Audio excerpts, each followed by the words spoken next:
నమస్కారం, మీరు చూస్తున్న సుమన్ టీవీ. నేను మీ కీర్తి. నాతో పాటు ప్రముఖ ఆస్ట్రాలజర్ బ్రహ్మశ్రీ గోరుగుంట్ల సురేష్ బాబు గారు ఉన్నారు. నమస్తే సురేష్ బాబు గారు. కీర్తి గారు నమస్కారం అండి.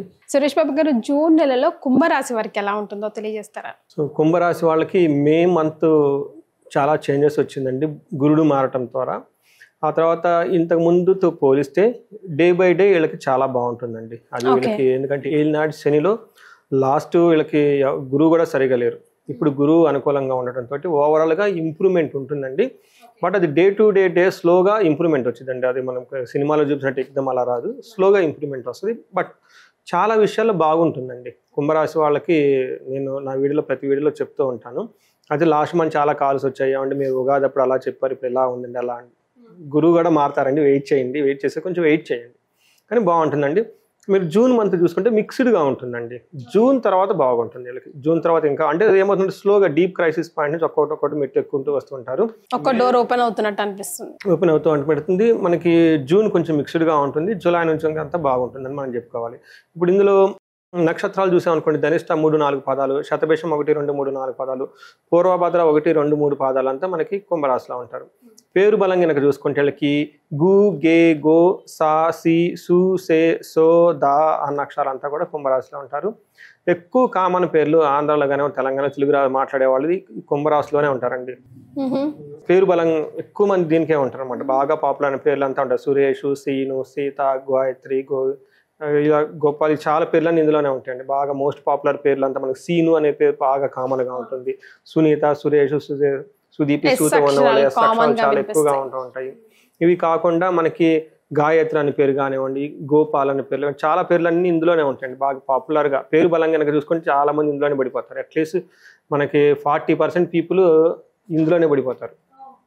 కుంభరాశికి అంత బాగా వృద్ధి రాశి అంటారు దీన్ని. మనకి గ్రహస్థితి కనుక చూసుకుంటే సూర్య సంచారం మిథున రాశిలో, బుధ సంచారం మిథున రాశిలోనే, శుక్రుడు మీనంలో, కుజుడు సింహరాశిలో ఉన్నారండి.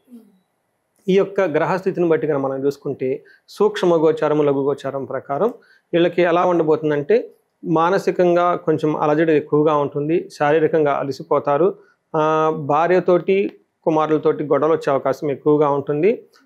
ఓవరాల్గా చూసుకుంటే గ్రోత్ ఉంటుంది, కానీ అది వీళ్ళు ఆశించినంతగా ఉండదు.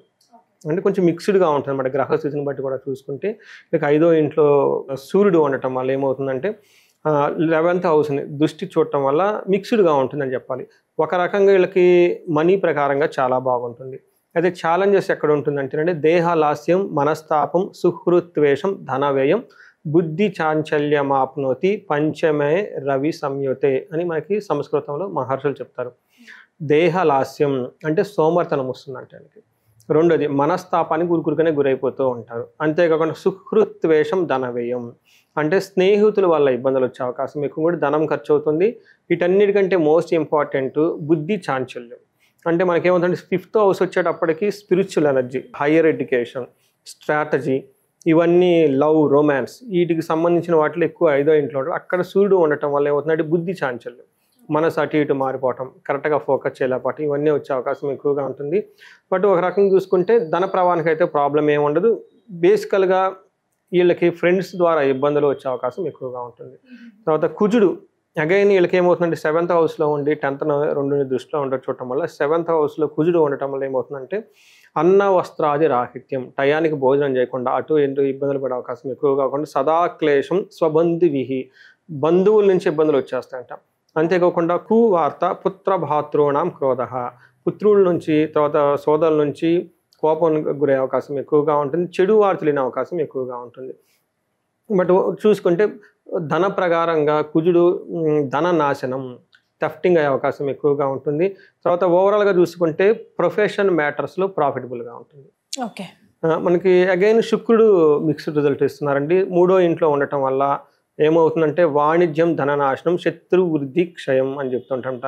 అంటే ఏమవుతుంది, శత్రువుల వల్ల ఎక్కువ శత్రువులు అయిపోయి వాళ్ళ ద్వారా ఇబ్బంది వచ్చే అవకాశం ఎక్కువగా ఉంటుంది.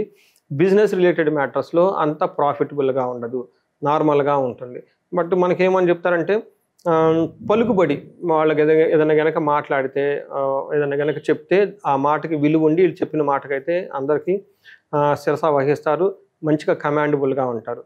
ఇందులో 9th హౌస్లో దృష్టి ఉండటం వల్ల ఏమవుతుందంటే ఫాదర్ రిలేటెడ్ కానివ్వండి, గుళ్ళు గోపురాలు తిరగటం, తీర్థయాత్రలు చేయటం, తర్వాత లవ్, ప్లేజర్స్ వీటికి సంబంధించిన విషయాల్లో అనుకూలంగా ఉంటుంది. ఓవరాల్గా కనుక చూసుకుంటే కుంభరాశి వాళ్ళకి మిక్స్డ్గా ఉంటుంది. ఏదైనా డిస్టర్బెన్స్ ఉన్నా కానీ అది కూడా లైట్గా డిస్టర్బెన్స్ ఉండి సాధారణంగా ఉంటుంది. కొంచెం చూసుకొని ఏదైనా పని చేసేటప్పుడు 1-2 సార్లు వెరిఫై కనుక చేస్తే బాగుంటుందండి. సో నక్షత్రాల ప్రకారం ఎలా ఉంటుందండి వీరికి? నక్షత్రం ధనిష్ట, శతభిష, పూర్వభాద్ర 3 నక్షత్రాలు. ధనిష్ట నక్షత్రం వాళ్ళకి జయప్రదంగా ఉంటుంది, ధనప్రాప్తి ఉంటుంది, రాజ్యలాభం ఉంటుంది, ధనలాభము ఉంది. ఛాలెంజెస్ ఎక్కడ ఉన్నాయంటే ధనహీనత, బంధనము, భయము, ఈ 3 ఛాలెంజెస్గా ఉన్నాయి. తర్వాత శతభిష నక్షత్రం వాళ్ళకి జయప్రదంగా ఉంటుంది, ధనప్రాప్తి ఉంటుంది, తర్వాత విశేష ధనం వచ్చే అవకాశం ఎక్కువగా ఉంటుంది. ధనహీనత, బంధనము, భయం అనేది వీళ్ళకి శతభిష నక్షత్రం వాళ్ళకి ఆపోజిట్గా మనకి ఏమంటారు అన్ఫేవరబుల్గా ఉండే అవకాశం ఎక్కువగా ఉంది. పూర్వభాద్ర నక్షత్రం వాళ్ళకి జయప్రదంగా ఉంటుంది, ధనలాభము ఉంటుంది. వీళ్ళకి ఛాలెంజెస్ ధనహీనత, బంధనము. మనం క్లీన్గా గురించి చూసుకున్నాం అనుకోండి, ఈ రాశి వాళ్ళకి ధనము వస్తుంది కానీ ధనం కూడా పోతూ ఉంటుంది. ఎట్లా వస్తుందో అట్లా పోతుంది అనమాట. అలానే వీళ్ళకి విశేష ధనలాభం కూడా ఉంది, జయం కూడా ఉంది. బట్ మేజర్ వర్రీ అవ్వాల్సింది అంటే ధనహీనత, రెండోది భయం కలిపే సిచ్యువేషన్ జరుగుతూ ఉంటాయి. సో ఈ భయం నుంచి బయటకు రావడానికి వీళ్ళకి నవగ్రహాలు చుట్టూ తిరిగిన, లేదంటే శనికి తైలాభిషేకం చేసిన, వీటితో పాటు వీళ్ళకి ఇంకా మనకేమంటారంటే శ్రీశైలం మల్లికార్జున స్వామి దగ్గర దర్శించుకొని, లేదంటే అక్కడ మనకి చండీ హోమం అని చేస్తారు, అది సామూహికంగా చేస్తారు కాబట్టి అందులో కనుక చేస్తే ఈ భయపడే సిచ్యువేషన్ నుంచి బయటపడుతూ ఉంటారు. ధనహీనత, ధనంతో కనుక బాగా బాధపడుతూ ఉంటే వీళ్ళకి వాళ్ళకున్న సమస్యను బట్టి కనకదార స్తోత్రం చదవటం, స్త్రీ సూక్తం జపం వాళ్ళు చేయించుకున్నా, బయట వాళ్ళ చదువు చేయించుకున్నా కానీ, లేదంటే మహాలక్ష్మి విశేష హోమం చేయించుకున్నా కానీ ఈ హోమ ప్రభావంతో వీళ్ళకి ధనం రావటం స్టార్ట్ అవుతూ ఉంటుంది అనమాట. బట్ వీళ్ళకి ఏలినాటి ప్రభావంతో ఎక్కువగా ఉండటం చేత లాస్ట్ మనకి ఉగాది రాశి ఫలాల్లో కూడా చెప్పుకున్నాం, వీళ్ళకి కుంభకోణం నవగ్రహ టెంపుల్స్ని కనుక విజిట్ చేయగలిగితే చాలా చాలా బాగుంటుంది. బట్ ప్రతి ఒక్కళ్ళకి నేనేం చెప్తానంటే ఒక్కసారి టైం ఉన్న టైంలో మహాన్యాసపూర్వక ఏకాదశి రుద్రాభిషేకం చేయించుకుంటే చాలా బాగుంటుంది. వీళ్ళు వేద ఆశీర్వాదం తీసుకున్నా కానీ బాగుంటుందండి. సో ఓవరాల్గా కుంభరాశి వారికి బాగానే ఉంటుంది. అప్స్ అండ్ డౌన్స్ తగ్గాలంటే రెమెడీస్ ఫాలో అవుతే సరిపోతుందండి. చాలా సంతోషం అండి. ధన్యవాదాలు. ధన్యవాదాలండి.